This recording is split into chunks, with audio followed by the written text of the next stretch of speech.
चलिए आते हैं नेक्स्ट क्वेश्चन के ऊपर। क्वेश्चन है find the mass of an elliptical plate whose density per unit area is given by rho is equal to K into X square plus X plus Y whole square. ये है ellipse की equation भी हम जानते हैं, X square by A square plus Y square by B square is equal to क्या होता है 1। अब एलिप्स में अगर मैं x की लिमिट की बात करूं तो x कहां से कहां तक होगा, माइनस ए से लेके प्लस ए तक। और y अगर आप कैलकुलेट करना चाहें तो भाई y कहां से कहां तक आएगा, plus minus b by A under root of A square minus X square. या बहुत आसानी से कैलकुलेशन सिंप्लीफाई करके y की वैल्यू निकाल सकते हैं।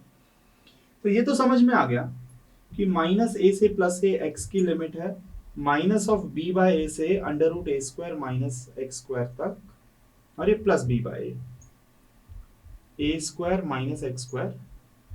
और फॉर्मूला क्या होता है, फॉर्मूला होता है रो डी एक्स और डी वाई। बस जो डेंसिटी है उसकी हमें यहाँ पे वैल्यू पुट करनी है। तो डेंसिटी की जब मैं वैल्यू पुट करूंगा तो मैं क्या करूंगा, यहाँ पर होल स्क्वायर को ओपन करूंगा तो देखिए क्या हो जाएगा, माइनस ए से plus A minus B by A से अच्छा under root A square minus X square और B by A under root A square minus X square plus तक, और ये हो जाएगा के एक्स प्लस वाई का जब आप होल स्क्वायर ओपन करोगे तो ये आ जाएगा X square plus Y square plus 2x square dx dy। अब जो नेगेटिव लिमिट है मैं उसे 0 से a बना दूंगा, इसे भी 0 से लेके b by A under root A square minus X square हम बना देंगे। पर ऐसा करते वक्त मतलब कि अगर आप f of x dx minus A से ए, ये सीधा सीधा ट्वाइस ऑफ 0 से A F of X dx हो जाता है अगर एफ ऑफ एक्स क्या है मेरा, इवन फंक्शन। तो एक्स स्क्वायर और वाई स्क्वायर इवन फंक्शन है, पर 2xy आपका ऑड फंक्शन है। आप x का साइन चेंज करोगे तो नेगेटिव हो जाएगा। तो अगर माइनस ए से plus A F of X dx है तो इसका इंटीग्रेशन तो सीधा सीधा 0 हो जाता है अगर फंक्शन मेरा क्या है, ऑड है। तो इसलिए ये एलिमिनेट हो जाएगा, क्योंकि ये ऑड फंक्शन है। बाकी जो बचा है उसको आप क्या लिख सकते हैं, उसको आप लिख सकते हैं 0 से a, तो आगे आ जाएगा 2। इसके लिए भी जब मैं लगाऊंगा 0 से लेके b by A under root of A square minus X square, उसके लिए भी हम लगाएंगे 2। बचा मेरे पास सिर्फ k X square plus Y square, पहले dy देन dx। तो ये हो जाएगा, k भी बाहर आ गया तो हो गया 4k 0 से a। जब मैं इसका इंटीग्रेशन करूंगा तो ये हो जाएगा X square Y plus Y cube by 3, 0 से b by A under root A square minus X square dx। तो 4k जैसे अब अपर लिमिट पुट करेंगे तो 0 से a, y की जगह अपर लिमिट पुट करेंगे तो एक्स स्क्वायर तो है ही, तो ये साथ में हो जाएगा b by A under root of A square minus X square plus B cube by A cube upon में 3 तो है ही क्योंकि क्यूब है यहां पर, और साथ में हो जाएगा ए स्क्वायर माइनस एक्स स्क्वायर का होल क्यूब। इतना हो जाएगा और आ जाएगा dx। अब इतना करने के बाद अब मैं चाहूं तो कॉमन भी ले सकता हूं, पर अगर कॉमन नहीं भी लेंगे तो भी कोई इश्यू नहीं है। पर अब मैं क्या करने वाला हूं, मैं एक सब्स्टिट्यूशन यूज करने वाला हूं कि put x is equal to A sine theta. तो dx इज इक्वल टू क्या हो जाएगा, सीधा सीधा a cos theta d theta.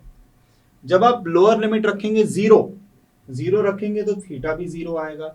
a रखेंगे, x की जगह रखेंगे a बराबर a साइन थीटा, तो साइन थीटा बराबर 1 मतलब थीटा बराबर पाई बाय 2 आ जाएगा।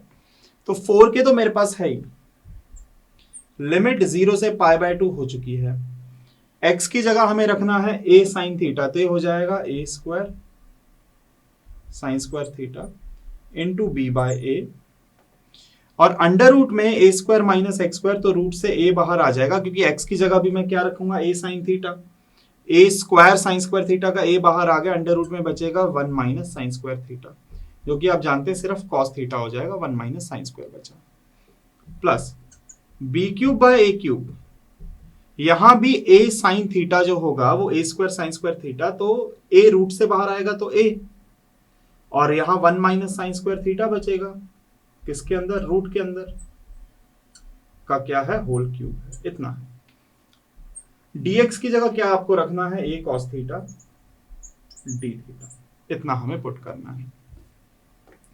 एक तो ये a कैंसल आउट हो गया, तो मेरे पास बचा है 4k 0 से π/2 लिमिट है। एक मेरे पास बचा हुआ है a square sine square theta, और ये हो जाएगा सीधा सीधा कॉस थीटा, प्लस ये a क्यूब हो जाएगा, ये क्योंकि क्यूब है तो a क्यूब से a क्यूब कैंसिल आउट, बचा b cube 1 minus sine square theta जो रूट के अंदर, ये कॉस थीटा होगा, रूट हट जाएगा और क्यूब हो जाएगा, तो कॉस क्यूब थीटा। भाई क्योंकि ये होगा कॉस स्क्वायर थीटा से रूट कटेगा, सिर्फ कॉस थीटा बचेगा। अब इतने के बाद बाहर मेरे पास अभी क्या बचा हुआ है, बाहर मेरे पास a cos थीटा बचा है, a cos theta d theta. अब आप a cos थीटा को मल्टीप्लाई करेंगे, लिमिट को सेपरेट करेंगे, जो कॉमन आ रहा है वो कॉमन ले लीजिए, 4k तो है ही। यहां पर मैंने क्या किया, जब a मल्टीप्लाई किया तो हो गया a क्यूब, जो कि मैंने बाहर निकाला 0 से π/2 लिमिट। साइन स्क्वायर तो है ही, साइन स्क्वायर थीटा तो है ही, और क्या हो जाएगा, कॉस का भी स्क्वायर थीटा d थीटा। और जब इंटीग्रेशन को यहां पर भी लगाऊंगा तो b क्यूब है, a भी है, तो ये हो जाएगा b क्यूब बाय a, मैंने बाहर निकाल लिया, 0 से π/2 लिमिट है, क्या हो जाएगा, कॉस क्यूब है और एक कॉस ये है, तो क्या हो जाएगा, कॉस की पावर 4 थीटा d थीटा, इतना हो जाएगा। अब हम क्या करेंगे, 4k मेरा पूरे का ही कॉमन था, पूरे में से ही कॉमन था बाहर, बाकी सारी चीजों को मैं सिंप्लीफाई यहां पर कर चुका हूं। अच्छा एक चीज जो है यहां पर साथ में b भी था, तो मैं इंटू में b लगा देता हूं, यहां भी इंटू में b लगा देते हैं, यहां भी, बाकी सारी चीजें ठीक है। ये a स्क्वायर था तो a स्क्वायर हमारा है ही, और ये वाला भी a मल्टीप्लाई हो गया तो a का क्यूब हो गया, b हो गया, बाकी सब चीजें ठीक है।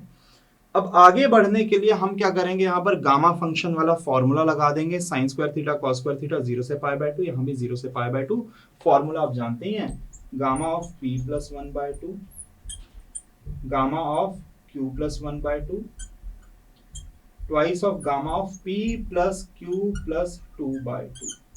ये हमारा फॉर्मूला है जो कि हमें यहां पर अप्लाई करना है। तो देखिए अब क्या हो जाएगा, अब हो जाएगा 4k a cube into b, a cube into b, ये हो जाएगा 2 है और ये 2 है, तो ये हो जाएगा gamma of 2 plus 1, gamma of 3/2, gamma of 3/2 upon twice of gamma of 2 plus 2 और प्लस 2, तो हो जाएगा 6/2, that is equal to 3, plus b square by a, कितना है, सिर्फ 4 है, तो एक तो 0 हो गया, साइन की पावर तो 0, तो बनेगा gamma of 1/2, gamma of 5/2 upon 4 plus 2 gamma of 6/2, तो ये गामा ऑफ 3 हो जाएगा। मैंने सिर्फ और सिर्फ वैल्यूज पुट करी और कुछ भी नहीं। चलिए सिंप्लीफाई करते हैं, 4k a क्यूब b, 3/2 होगा हमारा 1/2 into root pi, 1/2 into root pi upon gamma 3 होगा 2 फैक्टोरियल, मतलब 2 फैक्टोरियल होता है 2, plus b square by a, gamma of 1/2 हो जाएगा under root of pi, gamma of 5/2 क्या हो जाएगा, ये हो जाएगा मेरे पास 3/2, 1/2 under root pi upon gamma 3 होगा 2 फैक्टोरियल जिसकी वैल्यू होती है 2, इतना हो गया। सिंप्लीफाई कर देंगे तो ये हो जाएगा 4k तो मेरे पास है ही, a क्यूब b मेरे पास है, ये हो जाएगा रूट पाए हो जाएगा पाए अपॉन 2 इंटू 2 4, और अपॉन में भी 4 हो जाएगा, और मल्टीप्लाई हो गया 16, ये 2 इंटू 2 है, ये अपॉन में ही तो आ जाएगा, plus b square by under root pi हो जाएगा पाए, 2 इंटू 2 है और अपॉन में भी 2 है, ऊपर मेरे पास क्या बचा हुआ, ऊपर मेरे पास 3 भी बचेगा, 2 इंटू 2 4, अपॉन में 2 हो जाएगा 8, इतना हो चुका है।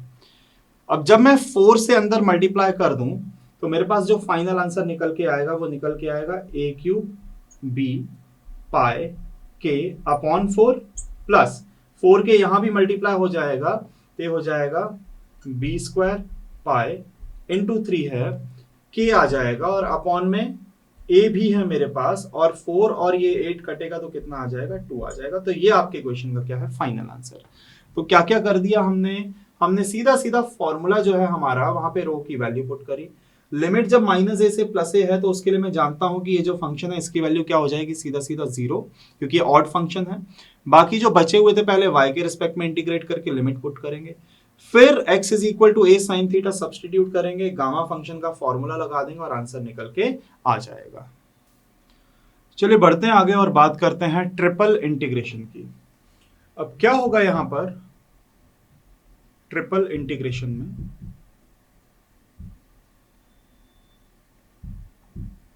सपोज कोई फंक्शन है x, y और z तीनों के फॉर्म में, मतलब इसमें वेरिएबल x भी है, y भी है, z भी है, तीनों के ऊपर डिपेंड कर रहा है। ट्रिपल इंटीग्रेशन करना पड़े तो सबसे पहले जब आप z के रिस्पेक्ट में इंटीग्रेट करेंगे तो जो लिमिट होगी f ऑफ x1, y1 से लेके, या फिर आप कहें कि f ऑफ x, y एक फंक्शन है, इसको मैं फंक्शन 1 लिख देता हूं, वैसे ही एक और फंक्शन होगा जो कि x और y के ऊपर ही डिपेंड करेगा। तो जब आप z के रिस्पेक्ट में इंटीग्रेट कर रहे तो लिमिट किसके फॉर्म में, x और y के फॉर्म में हो सकती हैं।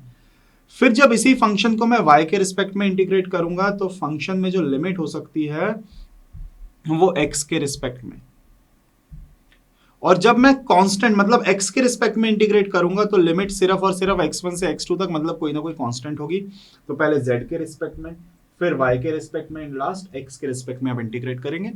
जब आप z के रिस्पेक्ट में इंटीग्रेट कर रहे हैं तो जो लिमिट होगी वो x और y के फॉर्म में हो सकती है। जब मैं y के रिस्पेक्ट में इंटीग्रेट कर रहा हूं तो लिमिट x के फॉर्म में हो सकती है, और जब मैं x के रिस्पेक्ट में कर रहा हूं तो लिमिट जो है कोई कांस्टेंट, कोई नंबर हो सकता है। तो 3 बार आपको क्या करना पड़ेगा एक ही फंक्शन को इंटीग्रेट। जब आप z के रिस्पेक्ट में इंटीग्रेट करेंगे तो ऑब्वियस ही बात है x और y को आप कांस्टेंट कंसीडर करेंगे, y के रिस्पेक्ट में करेंगे तो आप बाकी दो वेरिएबल्स को कांस्टेंट, x के रिस्पेक्ट में करेंगे तो बचे हुए वेरिएबल्स को आप कांस्टेंट एज्यूम करेंगे। हालांकि जैसे ही मैं z के रिस्पेक्ट में इंटीग्रेट कर दूंगा फंक्शन को तो z एलिमिनेट हो जाएगा, जो फंक्शन बचेगा लिमिट सब्स्टिट्यूट करने के बाद वो x और y के ही फॉर्म में बचेगा। y के रिस्पेक्ट में जब आपने इंटीग्रेट कर दिया तो वहां से लिमिट y की भी हट जाएगी, y वेरिएबल भी एलिमिनेट हो जाएगा, लिमिट पुट करने के बाद सिर्फ फंक्शन बचता है x के फॉर्म में। और जब x भी मैंने सब्स्टिट्यूट कर दिया, x के फॉर्म में भी जब इंटीग्रेट कर दिया तो मेरा जो आंसर निकल के आएगा वो कांस्टेंट के फॉर्म में निकल के आएगा। ये क्या चीजें मैं बता रहा हूं, कैसे आपको इंटीग्रेट करना है, ये सारी चीजें हम समझेंगे एग्जाम्पल के साथ।